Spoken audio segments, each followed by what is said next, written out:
கட்டு விரியனும் வேண்டாம், கண்ணாடி விரியனும் வேண்டாம், நச்சும் பாம்பும் வேண்டாம், நல்ல பாம்பும் வேண்டாம், இதில் இருந்து நாம் விடுபட வேண்டும் என்று சொன்னார். கெயில் திட்டத்துக்கு ஒப்புதல் கொடுத்த கலைஞர் அவர்களே, எந்த அடிப்படையில் கெயில் திட்டத்துக்கு ஒப்புதல் கொடுத்தீர்கள்?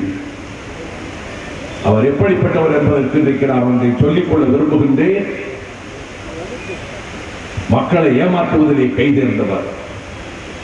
ஆனால் மக்கள் விழித்துக் கொண்டு விட்டார்கள். இந்த பச்சை குழந்தைகளை பற்றி கவலைப்படுகிறேன்.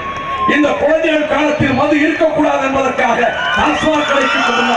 பெருமாள் இறந்த 3வது நாள் இந்த கடையை மூட வேண்டும் என்று சொல்லி நடக்க முடியாத என் தாயார் மாரியம்மாள் 99 வயதில் கள்ளு நாற்காலியிலே உட்கார்ந்து டாஸ்மாக் கடைக்கு எதிரே இருந்து போராடி சுட்டுக்கு போலீஸ் தயாராக தடியடி பிரயோகம் நடந்தது, தாக்கப்பட்டோம். கண்ணீர் புகை ஏவப்பட்டது, தாங்கிக் கொண்டோம். வானத்தை பார்த்து சுட்டார்கள். அடுத்து சுடப்போகிறார் என்று தெரிந்து நான் சட்டையை கழட்டி சுடு என்று சொன்னேன். கேள்விப்பட்டு ஓடி வந்தார் தம்பி திருமாவளவன். பணத்தை கொண்டு வந்து கொட்டுவார்களே, பணம் தயாராக இருக்கிறது. 2 தரப்பிலும் 3 தரப்பிலும் கூட பணத்தை பறித்து செல்லுங்கள். இஷ்டம் இல்லையா? பறிக்க வேண்டும். பணம் கொண்டு வருகிற போது பறிக்க வேண்டும். ஓட்டுக்கு கொண்டு வரப்போகிற பணத்தை பறிக்க வேண்டும். குறைந்தபட்ச செயல் திட்டத்தை உருவாக்கி விவசாய பிரச்சனையா, வேலையில்லா திண்டாட்டமா, கல்வி பிரச்சனையா, சுகாதார பிரச்சனையா, தீண்டாமை கொடுமை உள்ளிட்ட சமூக பிரச்சனையா? மக்களோட கட்சிகளை விரட்டி அடித்தீர்களா? மக்களோட கூட்டணி ஆட்சியை அமர்த்தினீர்களா?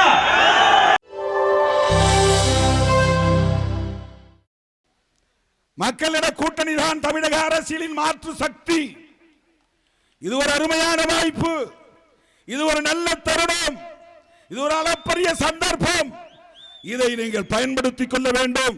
எங்கள் பயணம் மாவாவின் செஞ்சி இனத்தை படைத்த மாவாவின் நெடும் பயணத்தை போல் எங்கள் நால்வரின் பயணம் தொடரும். இங்கே அடிப்படையான மாற்றத்தை நிகழ்த்துகிற வரையில், ஒடுக்கப்படுகிற உழைக்கிற மக்கள் நிம்மதியாக வாழுகிற வரையில் இந்த பயணம் தொடரும். எந்த மட்டத்திலும் ஊழல் என்பதற்கு இடமே இருக்காது. உடனடியாக மதுக்கடைகளை மூடுவோம். மக்களுக்கு மாற்று வாழ்க்கையை வழங்குவதற்கு இந்த மக்கள் நல கூட்டணியிடம் மகத்தான திட்டம் இருக்கிறது. உண்மையிலேயே சமூக அக்கறையோடு, மக்கள் நலனில் அக்கறையோடு மதுக்கடைகளை மூடுகிற ஆற்றலும் தகுதியும் நேர்மையும் தூய்மையான அரசியல் வாழ்க்கையும் கொண்ட தலைவர்களால் உருவான மக்கள் நல கூட்டணி தான் தமிழ்நாட்டில் மதுவிலக்கை நடைமுறைப்படுத்த போகிறது. நாம் வெறுமென ஓட்டு கேட்பதற்காக இங்கே வரவில்லை. நாம் தொடங்க போவது ஒரு மாபெரும் மக்கள் யுத்தம். நாம் சந்திக்க போவது தேர்தல் அல்ல, ஒரு மாற்றத்திற்கான யுத்தம், புரட்சிகர மாற்றத்திற்கான யுத்தம். ஒருவரை அல்ல, ஒரே நேரத்தில் 2 பேரை தூக்கி எறிவதற்கான போராட்டம் இது. ஊழலுக்கு எதிராக ஊழல் செய்த சிதம்பரத்தை கைது செய், கார்த்தியை கைது செய்ய, சிதம்பரமாக இருந்தாலும் சிதம்பரத்தின் மகனாக இருந்தாலும் அவர் மத்திய நிதி அமைச்சராக இருந்தவர். கோடி கோடியாக கொள்ளையடித்து உலகம் முழுவதும் தொழில் தொடங்கியிருப்பதாக குற்றச்சாட்டு.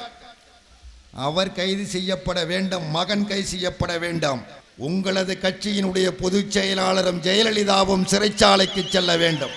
தம்பிதுரை முழக்கம் எழுப்புகிற பொழுது, வேணுகோபால் முழக்கம் எழுப்புகிற பொழுது வேடிக்கை பார்த்த திமுக நாடாளுமன்ற உறுப்பினர்களே, கலைஞரின் குடும்பம் சிறைச்சாலைக்கு செல்ல வேண்டும்.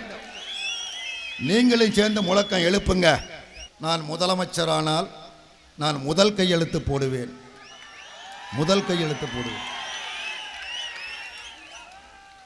மதுவிலக்கு, பூரண மதுவிலக்கு முதல் கையெழுத்து போடுவேன்னு சொல்றாரு. ரொம்ப நல்ல விஷயம்தான். முதலமைச்சர் ஆன அத்தைக்கு மீசம் முளைச்சா, முதலமைச்சர் கையெழுத்து ஆனால் கையெழுத்தெல்லாம் போடலாம். கையெழுத்து போடுறதுக்கு முன்னாடி அரசியலில் ஒரு நாணயம் வேணும், ஒரு யோக்கியதை வேணும். 5 வருஷம் மந்திரியாக இருந்தில்ல மத்தியில், அப்போ கையெழுத்து போட்டியில முத கையெழுத்து, அந்த முத கையெழுத்து போட்டதுக்கு வழக்கு இருக்குல்ல, சிபிஐ வழக்கு போட்டுடுச்சு இல்லை, அந்த வழக்கு நடக்குது இல்லை, அந்த வழக்கை முடிச்சுட்டு குற்றவாளி இல்லைன்னு சொல்லி வெளியில வந்து அப்புறமுள்ள சொல்லணும். அங்க வழக்கு நடந்துகிட்டு இருக்குது, ஒரு முதல் கையெழுத்து போட போறாரு. என்ன தமிழ்நாட்டு மக்கள் என்ன இழிச்ச வாயினா நடிச்சுக்கிட்டு இருக்கிறீங்க? அது மாதிரி இன்னொரு கட்சி குடும்பமே கோர்ட்டில் நிற்கிது, அதிமுக தலைமை கோர்ட்டில் நிற்கிது, அந்த புள்ள இந்த ராஜாவிட்டு கண்ணை ஊட்டி அது கோர்ட்டில் நிற்கிது. கோர்ட்டில் நிற்கிற பயலோ பூரா சேர்ந்து முதலமைச்சர் முதலமைச்சர் முதலமைச்சர்னு சொல்லிட்டு இருக்கிறான். நான் சொல்றேன், நீங்கள் எல்லாம் குற்றவாளிகள். கலைஞரின் குடும்பம் குற்றவாளி குடும்பம், ஜெயலலிதா குற்றவாளி, பாட்டாளி மக்கள் கட்சி குற்றவாளி. விரலை நீட்டி சொல்லுகிறோம், பகிரங்கமாக சொல்லுகிறோம். நானும் 100 கூட்டத்தில் சொல்லிட்டேன், 101வது கூட்டமாக சொல்றேன், நீங்கள் குற்றவாளிகள் அப்படின்னு சொல்றேன். விரலை நீட்டி சொல்றேன். நீங்க யாராவது ஆம்பளையா இருந்தீங்கன்னா, வேட்டி கட்டின ஆம்பளையா இருந்தீங்கன்னா